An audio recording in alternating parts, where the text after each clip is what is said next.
All right. Hi. This is Trust by Ampuko.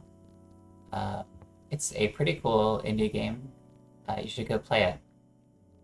Today I wanted to talk about teaching and learning things and its connection to, I don't know, the way that we also still kind of like just to be told stories and to distance ourselves from the things that are being told to us. Let's consider for a second that we've got art, stuff like video games or albums, maybe novels. And a lot of these are stories, and some of these stories try to give us things to learn as a result of us experiencing them.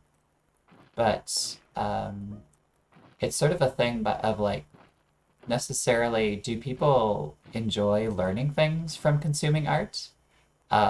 If a lot of art has like moral messages embedded in their fabric, then you'd kind of hope that people actually enjoy, like, making an effort to hear somebody else's story and to maybe even connect or relate a little bit to it. I think about the way that I started off as an artist, really wanting to, like, I don't know, make something that was impactful or important to somebody. And now that I've spent enough time just kind of like trying to make art and enjoy myself in the process and putting it out there, I have gotten at least one message of somebody who was positively affected by the art that I made and seemed to really enjoy it. But at the same time, I question if like I'm actually enjoying what I'm making uh, as a means of saying something to somebody, like if I'm actually trying to teach somebody anything as a result of making the art, or if I'm just expressing myself. Do I hold an obligation to be a teacher in this regard? I obviously do hold an obligation to be a teacher when I am uh, like just, I'm being a teacher, I'm tutoring, I'm teaching drums or guitar, and that's my job. It's expected of me that I have a curriculum, that I have lessons and wait things to practice and to show people. But all at the same time, um, that's just one way of teaching something, right? And at least in the paid to do tutoring sense, it's exactly what I've been like paid to do. But putting out art, to me, that's like a free notion. That's something that I do on a pretense that is selfless, like I'm creating art for other people to enjoy and consume. But when I think about it a little bit harder, it feels more like, I don't know, kind of selfish in the sense of I want somebody to be affected by what I'm saying. I want somebody to learn how to improve like their life by something that I've made, something that I've said. It feels a little bit entitled in the sense that I somehow like owe something positive to a viewer or a listener, that what I'm creating actually ends up meaning something. Originally, I was just chasing after the notion of like what people who make good art do. Like, well, if you could make anything you wanted and you could make something that was fantastic, then of course, like, you know, you would enjoy hearing that somebody found it really useful for them, that they changed their life or something went completely new as a result of them experiencing your art. Where do you go once you've been told that, right? Like, is it enough to keep satisfying the sense that you're affecting somebody else for better? Do you try to change yourself as an artist and see what ways that you can push yourself? Because I think it's easy to be complacent and to enjoy the thing that is so easy for you to sort of embrace. Something that is a story that people seem to enjoy. Like, I think people don't come to art to be told that their way of life is wrong. They come to art because it's a unique experience, uh, and we just like stories. Like, we are human, and our means of communication over eons have meant that we just kind of like telling each other stories. Does the story have to be productive? Like, as a fable, Does it fail as a fable if we don't agree with the message that it's teaching us? Is the art necessarily supposed to be a lesson? Consider that you could have an album where the first track is like a mission statement of like an overview. Here's what is going to be learned. I'm in a breakup and I'm having a hard time getting over it. And then the whole process of going through that album is potentially supposed to be like an exploration on this theme and showing different angles for how to approach it. Different, I don't know, patterns to pick up on of keywords, themes that are going through, like heartbreak, deception. Maybe there's cheating involved or something, I don't know. But the thing is that there's always these callbacks to previous ideas in the art that is supposed to make it feel more like whole or understood to its fullest extent by the artist. But these feel very similar to me in the concept of like, I don't know, refreshing your memory with doing like tests and review for lessons in pedagogy. Like, is art its own pedagogy method, or is there like something more to it?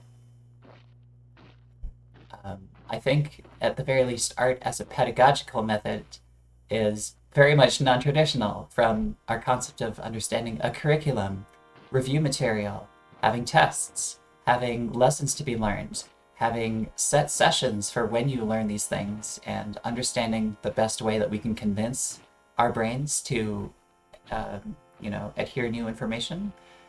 But art itself could also, like, not in the edutainment sense, but just entertainment art that is meant to tell a story that is coming from somebody's perspective, that it too can sort of masquerade as pedagogy, that to a listener, what may just be a simple song about enjoying the good life while it's here, sparked out of maybe a near-death experience from the artist, ends up becoming a lesson to the audience because they find it really personal. They find it something strong to resonate with.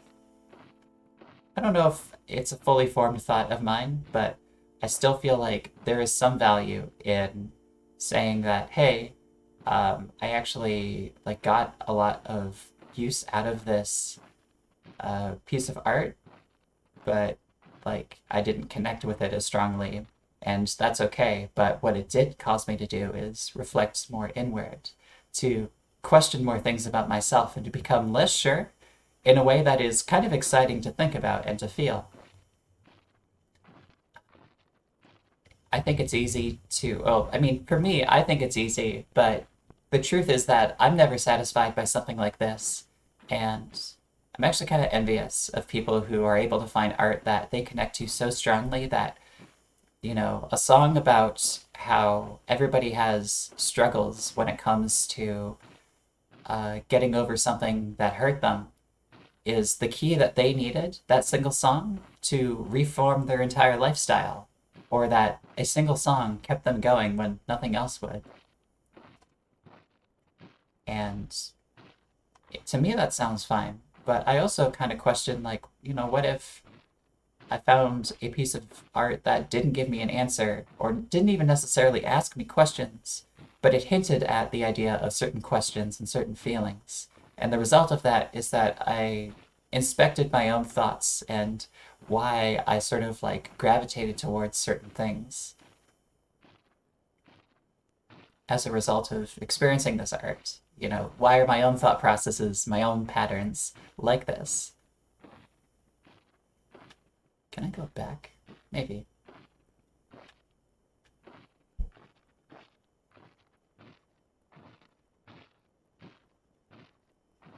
Or is it just going to keep looping me as much as I want to head towards the sparkly lights? But yeah, I've been making art for a while, and I've been sharing it with people for a while, and surprised that I've been able to get some people to receive it very positively. Like, they tell me how much they enjoy it, and I think that's really cool. So that was kind of the number one thing I wanted out of making art, besides my innate curiosity to do stuff. That to me now, I identify it more as like a selfish thing, that I want other people's praise for making art. It's not just because I want to improve people's livelihood, because I don't think doing that directly would be the best option anyway. I don't think it's as useful to try to create like a lesson or to create a statement out of my art that is directing a specific action or a specific thought about a specific topic. It becomes too heavy-handed and potentially misses the mark on what an important and powerful piece of art could be saying that does impact people in a way that is profoundly personal and decidedly less like, I don't know, like it's trying to teach you something, like you sat down for a lesson and instead comes under the masquerade of being told a story and enjoying what you're hearing. I think there's kind of a beauty in approaching art in this way that what was actually just a story, a retelling of experience through various linguistic devices, turned out to be something that actually was a very deep and interesting introspective thought and way to connect like our brains to the rest of the world. It uh, Something that causes a huge shift in perspective. I always kind of felt that way about something like, say, The Beginner's Guide, because it's a game about like authorship and imposing certain ideas on art as a result of like, I don't know, questioning that authorship, but also wanting the art to become something different than it actually is out of your own desire to see it turn out that way. It's such a meta game that I really appreciate the things that it does, and it actually did kind of shift my perspective on, I don't know, how I perceive things and how I talk about art specifically. Uh, that I want to be doing less of a like think of art this way and more of a how does art change the way that you're thinking about the world, and is this a good thing or a bad thing?